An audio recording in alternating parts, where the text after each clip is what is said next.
In this video, we'll answer the question, can you install Android apps on a Sony Smart TV?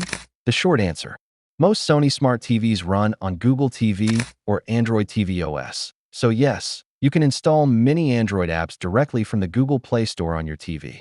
How to install Android apps on Sony Smart TV. 1. Press the Home button on your remote. 2. Open the Google Play Store app. 3. Use the search bar to find the app you want. 4.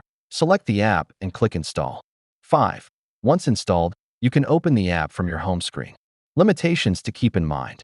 Not all Android apps are available or optimized for TV.